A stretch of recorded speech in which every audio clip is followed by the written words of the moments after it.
This is KVUE News at 6. A new health care bill and a Texas senator standing in its way. How the state's congressional leaders feel about the new plan.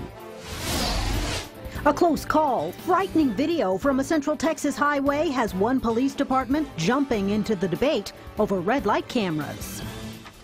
Hi everybody, I'm Mike Rush. And I'm Quita Culpepper. Texans in Congress are weighing in tonight on the Senate's new health care bill. Yeah, and the proposal makes gradual cuts to Medicaid by creating annual limits on how much federal money goes to each state's program. It ends tax penalties for people who choose not to buy insurance and employers for not offering coverage. And it would slash Obamacare-era taxes imposed on higher-income people to pay for that health care plan. KVUE's Amber Downing is in the newsroom with reaction from Texas leaders. And Amber, 4 Senate Republicans say they don't support this GOP bill, and that includes Texas Senator Ted Cruz. Mike Quita, that is right. Senator Ted Cruz says the Senate health care bill doesn't do enough to lower premiums, which he says is a top goal of his. Also in opposition to the bill, Democratic U.S. Congressman Lloyd Doggett from Austin. We asked him what opportunities there are for Republicans and Democrats to compromise on this. Well, most people don't want to compromise their personal health to just take half the treatment or half the prescription. And I don't think here in Congress we ought to compromise away the rights to get a family physician of millions of our neighbors. So while I think we need to be reasonable and look for areas to improve the Affordable Care Act, I'm against compromises that deny coverage to Texans who need it. So the bill is now in the hands of the Congressional Budget Office, which will analyze the bill's effects on the budget. Those results should be out early next week. In the newsroom, Amber Downing, KVUE News. Thanks, Amber. Tropical storm Cindy is no more after making landfall along the Gulf Coast, but weather experts say what's left of her isn't finished yet. Cindy weakened to a tropical depression today, but the National Weather Service says it could cause life-threatening flash flooding. From Texas to Florida, Cindy brought heavy rain, 50-mile-an-hour winds, and left neighborhoods submerged in water. The water had risen so high it was fixing to get into our truck, so we got us some of our belongings and we left. Both and tornado watches remain in effect for parts of the Gulf Coast. Alabama authorities say at least one person has died from the storm. It's expected to move into Arkansas and Tennessee tomorrow.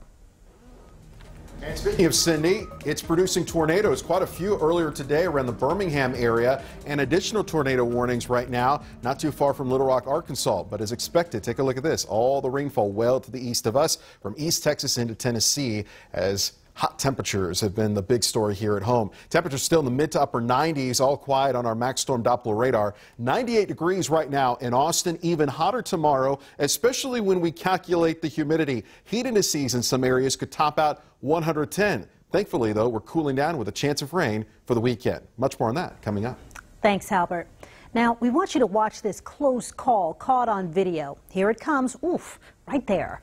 Elgin police shared this video on their Facebook page, and this is on Highway 290 running through town. The post says that when the driver ran this light, it had already been red for 24 seconds. No excuse for missing that. The post addresses critics of red light cameras like the one that took this video, saying, quote, "Nothing you can say will ever convince me the civil penalty this driver will receive is not valid or warranted. If the next time they approach a red light, they stop because of it, and you make it through the intersection safely, it was worth my time and their money."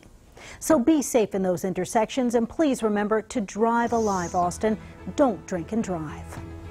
We've all seen the iconic views of the state capitol, like this shot from drone view. But this summer, the state of Texas plans to start working on a transformation of the Capitol complex. The plan includes the Texas Mall, turning Congress Avenue north of the Capitol into a green space. But the state is asking for a little help from the city. KVUE political reporter Ashley Godot is live at City Hall. Ashley, what does the state want? Well, Mike, perhaps the biggest thing that they want, because they are asking for a number of things, but the biggest thing is a waiver of $6.9 million in fees from the city. The Texas Facilities Commission adopted a master plan last year that converts Congress Avenue north of the Capitol from the busy street to a massive green space called the Texas Mall. It'll stretch from 15th Street to MLK Boulevard. They also want to build new state office buildings and underground parking garage that would be open to the public after hours. Now, the intersections at 15th, 16th, and 18th Streets would still be open to vehicle traffic, but the other streets around Congress would be converted to two-way. The state is asking the city council for expedited permitting, street closures, street conversions, and fee waivers to make the project happen. Some council members say they're concerned about the timing of the request. I'm particularly concerned about the fact that we're talking about $6.9 million in unrealized revenue, again, which may be appropriate, but we have no time for public response to let us know what they think, nor do we have time ourselves to analyze that. Councilmember Ann Kitchen said the state needs a response by August, so she would like to see the city take a little more time.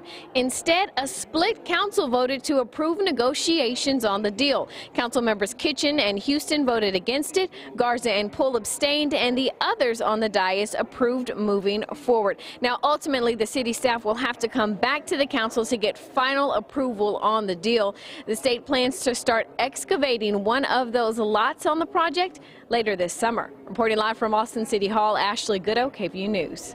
Also out of council today, e-cigarette users soon won't be able to vape in public places. The council voted today to ban the use of e-cigs in all places where smoking is prohibited. So that includes restaurants, bars, and parks. The new ordinance goes into effect July the 3rd. The man facing animal cruelty charges for leaving his dog in a hot car while he went into Walmart is getting that dog back. We told you about Annabelle last weekend when the incident happened. A Manor Municipal Court judge today ruled Chandler Bullen could keep the dog. He just has to pay the fees for the Austin Animal Center taking care of Annabelle. He still faces the animal cruelty charge and must appear in court with Annabelle in 30 days. With many of Austin's growing suburbs, there's a lot of focus on new and improved. But one town is celebrating its historic touch. And Checkmate Champ, an Austin girl gearing up for her second straight junior national championship. How she's preparing and her advice for other kids.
Well, it's no secret the Williamson County suburb of Hutto is quickly growing. That's right. And with a new industrial business park, a new entertainment district, and new improvements to a downtown thoroughfare on the way, it's clear the city is investing in the future. But KVUE's Williamson County reporter Christy Millward shows us people there are also preserving the town's past. This is one of the main streets in downtown Hutto. Some of these buildings were built back in the 1880s. But as new businesses come in to fill what were once vacant spots, they're not tearing down and building new. They're preserving Hutto's history. These stairs will be gone. There'll be a couple big glass openings over here to let more natural light in. Joshua Clayman gives me a tour of the building he now owns in downtown Hutto. Horses and buggies used to pull up to unload merchandise, so that door opening is actually original. The building, built in the 1890s, used to be a grocery store. At one point it was a home, and most recently it sat vacant for several years. Bringing this building back to some historical standard, but also just bringing it to life again seemed like a really nice project. He plans to turn it into a restaurant, bar, and coffee shop with offices upstairs, a task he now says is a bit more daunting than he originally thought. Essentially, what we have structurally is a brick surround. And that brick surround was built in 1890 or so. A few doors down, Judy and Sean Smith opened their restaurant, the Downtown Hall of Fame, in the old Bush building a few years ago. They just expanded it, renovating an old church behind them. Kind of opened it up a little bit, added a lot of rustic elements. Smith says they wanted to capture Hutto's history by using wood from old Hutto homes and tin from local barns. So we got to repurpose a lot of the stuff that has been here since like early 1900s. Helen Ramirez with the city of Hutto says it's part of what makes downtown unique. We can still keep the historical authenticity of Hutto because many times that's what makes an old town or historic district special. These charming old buildings remind of a community through design and architecture what that community really stood for in the beginning. As all the new people are coming in, it's a very cool thing, but it can be very sad if we don't hold on to, hey, this used to be a tiny little town with a few old farmhouses. We don't want people to really forget about it. And they're making sure no one does.